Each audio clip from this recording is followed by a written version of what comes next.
देश अब तक न्यूज चैनल में आपका स्वागत है। आज हम फतेहाबाद के गांव मताना में पहुंचे हैं, जहां पर प्रजापति समाज के जितने सरपंच बने हैं हरियाणा में, लगभग 53 सरपंच बने हुए हैं। उनको मताना गांव के सरपंच हैं दलबीर वर्मा, एडवोकेट हैं और बड़े शिक्षित हैं। इनके द्वारा जो पूरे हरियाणा के जो 53 सरपंच बने हैं प्रजापति समाज के, उनको सम्मानित करने का काम यहाँ पर बुलाकर किया गया है। सबसे पहले सरपंच साहब आपका स्वागत है। सबसे पहले जय दक्ष की जय जय लगवाने का नारा लगवाने का काम करें। जय दक्ष प्रजापति जी। और भाई सारे लाल नारा। जय दक्ष महाराजा प्रजापति दक्ष प्रजापति की जय हो। महाराजा दक्ष प्रजापति की तो आपने जो है ये अलग से कार्यक्रम आपने किया है। हाँ जी। इस तरह का कार्यक्रम बहुत कम देखने को मिलता है। या तो कुछ जिला हो वहाँ के आसपास के जो सरपंच उनको सम्मानित करने का काम किया जाता है, हाँ लेकिन जी। आपने जो है पूरे हरियाणा के जो 53 सरपंच बने हैं हाँ जी। उनको यहाँ बुलाकर सम्मानित करने का कार्यक्रम किया। क्या कहना चाहोगे? सर, मैं एक लक्ष्य बनाया कि कम से कम सरकार तो आंकड़े नहीं बनवा रही है अभी किस समाज के कहाँ कौन से सरपंच बने हैं। बीसी एससी तो वैसे भी आपको पता ही है कि गिनती नहीं होती है इनकी।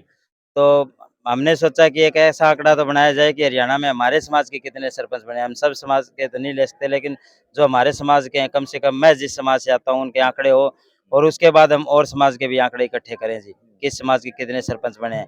क्योंकि सरकार ने जो 8% आरक्षण दिया है बीसी समाज को, तो उसमें ये तो पता चले हम 8% में हम कितने बने हैं मौके पे, कहाँ तक पहुँचे हम। तो मैंने ये एक लक्ष्य बनाया कि सभी इकट्ठे हों, सबकी आपस में जानकारी हो, ताकि कल को मिल-जुल के काम करवा सकें जी, कोई भी समाज का, वर्ग का जी। इसलिए हमने सबको इकट्ठा किया है, अभी सबके साथ जानकारी हो जी पहले। पहला टारगेट जानकारी करना है जी हमारा। सबसे शिक्षित जो है आप सरपंच बताए गए हैं पूरे हरियाणा में। तो शिक्षा में की बात करें तो युवाओं को क्या आगे क्या देना चाहोगे? क्या उनके लिए करना चाहोगे? सर, शिक्षित के बारे में तो देखो, मैं ये नहीं कह सकता कि हरियाणा में सबसे ज़्यादा मैं पढ़ा लिखा हूँ।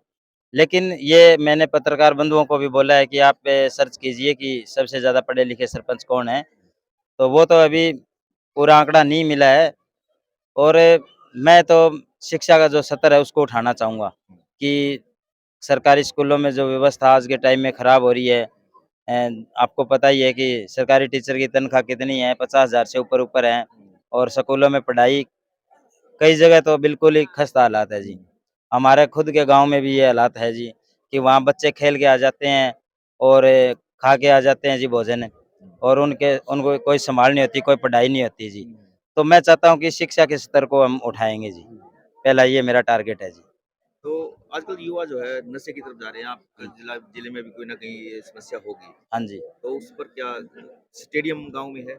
स्टेडियम नहीं है जी हमारे गाँव में। तो हमारे स्टेडियम गाँव के पास ज़मीन ही है, ज़मीन ही नहीं है जी, स्टेडियम कहाँ से होएगा जी। हमारे पास पंचायती ज़मीन ही नहीं है। पहले वाले सरपंच है, वो सारी इधर-उधर दे गए जी। तो हाँ जी। कोशिश की जाएगी इस स्टेडियम बनने से। स्टेडियम बनने से क्या है, बच्चे जो है स्टेडियम में खेल पाएँगे और नशे से कहीं न कहीं दूर होने का काम करेंगे। खेल में तो मैं खुद रुचि रखता हूँ जी। मैं खुद क्रिकेट खेलता हूँ, अब भी खेलता हूँ जी। वाह! लेकिन ये है जी, हमारे पास ग्राउंड नहीं है जी। ग्राउंड जो है वो एक जेविटी डाइट सेंटर का है, जिसमें हमारे गाँव की 8 एकड़ ज़मीन गई हुई है। लेकिन उसमें चलो डाइट वाले जितने दिन खेलने दे रहे हैं उतने दे रहे हैं, बाकी वो कभी भी रोक सकते हैं जी। तो हमारे पास ग्राउंड की तो सुविधा है नहीं जी, इसके लिए हम प्रयास करेंगे सीएम साहब से मिलके या एमएलए साहब की सहयोग से कि हम ग्राउंड की सुविधा कर सकें जी। और बात नशे की है जी, तो नशा शहर में तो फैला हुआ है, ये बात तो मैं मानता हूँ, लेकिन हमारा गाँव इससे दूर है जी। हमारे गाँव में अगर इस तरह केस आता है तो हमारा प्रयास यही रहेगा कि उनको मिल के समझाएँ बच्चों को, जो भी नशे का शिकार है, और पुलिस प्रशासन का सहयोग लेकर जी इस पर लगाम लगाएँ जी, इसी तो तरीके से। सरकार ने जो 8% का जो आरक्षण जो है पंचायतों में, जिला परिषद में दिया गया था, हाँ जी। उससे क्या बदलाव जो है समाज में आएगा? समाज में बदलाव तो आएगा जी कि जो संपत्ति के धनी हैं या जो राजनीति में जिनका वर्चस्व है कई सालों से, उन पर लगाम लगेगी पहले तो। क्योंकि जो कोई अगर एससी-बीसी का कोई बंदा आगे आगे अपना कोई कुछ करना चाहता है, कुछ अपना दिखाना चाहता है कि मैं ये कर सकता हूँ, तो उससे उसको मौका मिलेगा जी। सबसे ज़्यादा फ़ायदा तो ये होएगा जी। तो जो गाँव के लोगों ने आप पर विश्वास जताया है, हाँ जी। क्या उस पर खरा उतर पाएँगे? क्या-क्या वादे जो है आपने गाँव के लोगों से किए? मैंने जो वादे किए हैं जी, उन पर खरा उतरूँगा जी, 101% खरा उतरूँगा। तो मैंने जो वादे किए हैं वो सफाई का मामला है, गाँव में जो गंदगी फैली है उसके बारे में, और गाँव के लिए जो शिक्षा का मैंने आपको बता ही दिया कि शिक्षा का स्तर उठाना है, और स्वास्थ्य की जो बात है कि इस गाँव में हमारे जो सब सेंटर बना हुआ है, उसमें भी बड़ी खस्ता हालात है, उसकी चारदीवारी तक नहीं है, और उसमें जो कर्मचारी है वो भी सही तरीके से पेश भी नहीं आ रहे हैं और काम भी नहीं कर रहे हैं, तो गाँव वालों के साथ दुर्व्यवहार करते हैं। और इसके बाद हमारे गाँव में सबसे ज़्यादा ये डाँडियाँ हैं जी। तो डाँडियों में जो रास्ते हैं वो कच्चे हैं जी, तो उन रास्तों को भी पक्का करवाएँगे, और उनमें पानी नहीं है जी, जो नहरी पानी है वो नहीं पहुँचा हुआ, तो नहरी पानी भी वहाँ तक पहुँचाएँगे जी। तो ये मुद्दे हैं जी। एक महिलाओं का और रह गया है, महिलाओं के लिए क्या यहाँ बस आने की व्यवस्था पूरी है? मताना गाँव की ज़मीन में ही तो सारे थाने हैं जी फतेहाबाद के, और यहीं हॉस्पिटल है जी, पॉलीक्लिनिक मताना की ज़मीन में। यहीं सेक्रेटरी बनी हुई है जी मताना की ज़मीन में, और मताना की ज़मीन में ही पुलिस लाइन बनी हुई है जी। मताना की ज़मीन में वो तो गुरुकुल है मताना का, चलो हनुमाना डिस्ट्रिक्ट है वो हाँ बताना जी, गाँव। हाँ जी। बताना गाँव डिस्ट्रिक्ट कह लो हाँ इन्हें। जी, हाँ जी। कैसे कहना? हाँ जी, हाँ जी। पक्का? हाँ जी। क्योंकि देखो सब बस स्टैंड भी हाँ, यहाँ पे है, हाँ जी। पुलिस लाइन भी यहाँ पे है, हाँ जी। पॉलिटेक्निक भी यहाँ पे है, तो फिर क्या कमी रहेगी? Polyclinic sir. पॉलीक्लिनिक है सर। और मताना के अंदर ही बस स्टैंड आया है जी अब, बिजली घर मताना के अंदर है। लेकिन बस स्टैंड मताना में होने के बावजूद हम अधूरे हैं जी, हमारे गाँव में बस नहीं आ रही है। बस नहीं आ रही है। तो हमारी ये बहुत बड़ी समस्या है जी।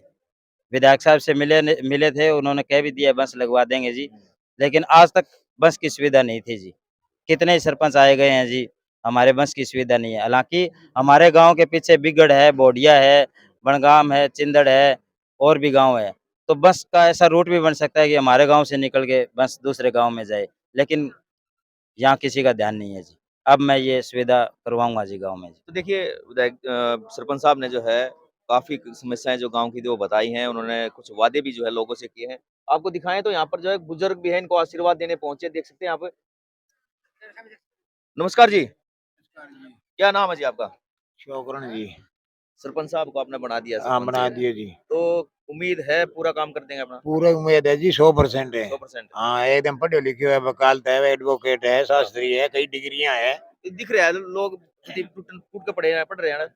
पढ़ाई बहुत करा की है, एडवोकेट है, हुँ, शास्त्री डिग्री है, 5-6 डिग्री है इनकने। हुँ, गांव को विकास कराओगे बहुत विकास करा ज्यादा, होगा। फुल कराओगे, सरकार के सागे है। हाँ, विकास फुल कराओगे, दूल्हे राम को हाथ है, हुँ। एमपी को हाथ है, सीएम को कटरता को हाथ है ऊपर चौरा के। तो देखिए हाँ, बता रहे हैं कि सीएम का भी हाथ है, एमपी हाँ, का भी है सबको और हाथ है ऊपर। विधायक का भी है, हाँ, सबका इनके ऊपर हाथ है। हाँ। और गांव देखना में ये है विकास कि काम जो है कराओ फुल। दलबीर हैं वो कितना यहाँ पर काम करा पाते हैं। आज बहुत जो है काम कराओ। उन्होंने पूरे गाँव का जो है न्योता दिया है, बाहर से भी लोग आए हैं और खासकर जो है इन्होंने सरपंच जो है हरियाणा में जो प्रजापति समाज के बने थे, उनको 53 सरपंच थे, उनको जो है यहाँ पर बुलाकर सम्मानित करने का काम किया है। हमारे साथ एक और है।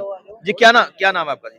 नमस्कार जी, इसका क्या नाम मैं है? जसवंत कुमार जी, जी, कहाँ से हैं? गिंदड़ा गाँव से है जी, जिला अच्छा, सिरसा से। क्या कहना चाहोगे? सरपंच साहब ने जो आज आज हम बहुत बड़ा बढ़िया आयोजन किया है। ना बहुत बढ़िया प्रोग्राम किया है जी आज, हुँ, जो सारा गाँव को और जो भी जिला के लेवल पे है और जो सभी को यहाँ पर एक आमंत्रण किया है, सभी को बुलाया है, बहुत बढ़िया। अच्छा, आज देख के बहुत खुशी हुई है।